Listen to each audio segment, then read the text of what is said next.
नमस्कार दोस्तों, रितु ने अभी अभी 12वीं क्लास पास ही की थी। वह अपनी मां के साथ करनाल शहर में रहती थी। आज तो वह बहुत खुश थी क्योंकि उसकी मां सीमा आज उसे बहुत प्यार कर रही थी, अच्छा खाना बनाकर खिला रही थी। और आज ही उसकी मां सीमा देवी ने उसे पैसे दिए और कहा, जाओ बाजार से अपने लिए अच्छे कपड़े खरीद लाओ। रितु अपनी सहेली के साथ बाजार गई, अपने लिए नए कपड़े खरीद लाई। आज उसकी खुशी का कोई ठिकाना नहीं था। उसके पापा के मौत हो जाने के बाद आज वो इतनी खुश थी, लेकिन उसे क्या पता था कि यह खुशियां चंद ही घंटे की हैं, क्योंकि उसकी जिंदगी में भूकंप आने वाला था। रात के खाने में मां ने तरह तरह के पकवान बनाए थे और उसके रजत अंकल पंचायत विभाग में काम करते थे। अक्सर अंकल रितु के परिवार में मदद किया करते थे, इस वजह से मां ने उन्हें भी बुलाया था। खाना खाने के कुछ ही देर बाद सीमा ने कहा, ये लो वैसलीन का डिब्बा, जा बेटी आज रजत अंकल को खुश कर दे। यह सुनकर रितु के पैरों से जमीन खिसक गई।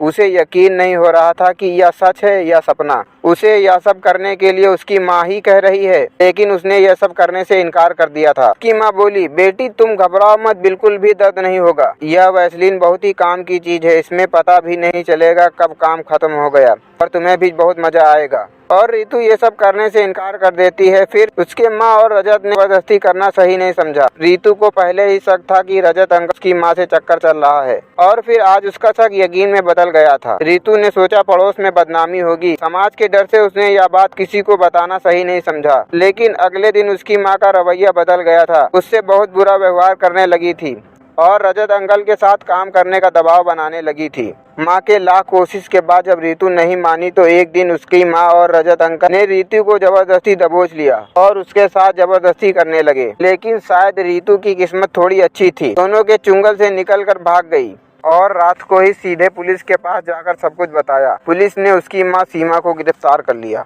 और पुलिस ने जब पूछताछ की तो उसने जो बताया सुनकर मौजूद हर कोई हैरान हो गया। चंद मिनट के मजे के चक्कर में कोई माँ अपनी बेटी को इस तरह की घिनौनी हरकत करने को कहेगा। पति के मरने के बाद रितु की माँ और रजत का चक्कर चलने लगा था।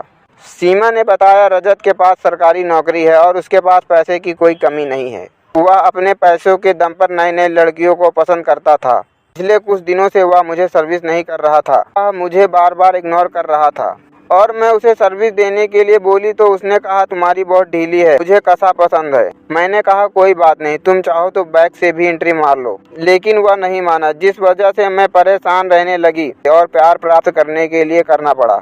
लेकिन मैंने कई बार रजत को मनाने की कोशिश की थी। वह बोला कि प्यार चाहिए तो पहले मुझे एक बार अपनी बेटी के दर्शन करा दो। लेकिन मेरी बेटी रितु यह सब करने के लिए नहीं मानी और मुझे फंसा दिया। ऐसी बातें सुनकर वहां मौजूद सब लोग हैरान रह गए। सब यही सोच रहे थे कि क्या कलयुग आ गया है। कुछ मिनट के मजे के चक्कर में लोग अपने रिश्ते को तार तार करने में लगे हैं। दोस्तों, इस औरत ने पैसे की लालच में यह भी नहीं देखा कि अपनी बेटी की जिंदगी बर्बाद कर रही है। दोस्तों, आज की वीडियो आपको कैसी लगी कमेंट कर जरूर बताइएगा और इस चैनल पर नए हैं तो इस चैनल को सब्सक्राइब करिए। धन्यवाद।